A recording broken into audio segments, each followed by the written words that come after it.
Hello everyone, তোমরা সকলেই জানো যে এসএসসি জিডি পরীক্ষা অনেক দিন ধরে পোস্টপোন হয়েছিল এবং রিসেন্ট আমাদের এসএসসি জিডি পরীক্ষার ডেটও অ্যানাউন্স হয়ে গিয়েছে।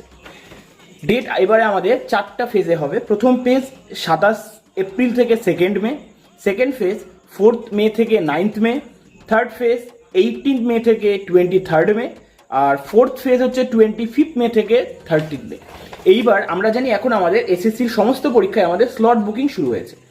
জিডির পরীক্ষা তো স্লট বুকিং শুরু হয়ে গেছে এবং সেটা আজকেই 11 তারিখ বিকেল 3টে থেকে আমাদের স্লট বুকিং শুরু হয়ে গেছে। স্লট বুকিং চলবে 15 তারিখ বিকেল 5টা অবধি চলবে। এবার সন্ধ্যা থেকে 4টার দিকে, ঠিক আমাদের 3টা-4টার দিকে আমাদের সার্ভার কাজ করছিল, কিন্তু সন্ধ্যার দিকে আর কি এসএসসি সার্ভার কিন্তু একদমই কাজ করছিল না।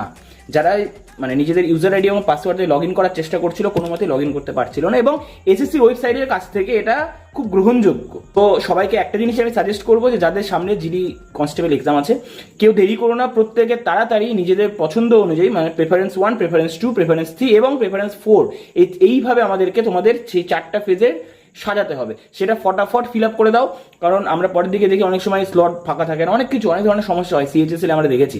তাই দেরি করো না, আর আশা করি এই 15 এপ্রিলের পরেও ডেটটা হয়তো বাড়াতে পারে, কিন্তু তোমরা সেই ভরসায় থেকো না, তোমরা ফটাফট স্লট বুকিং করে নাও।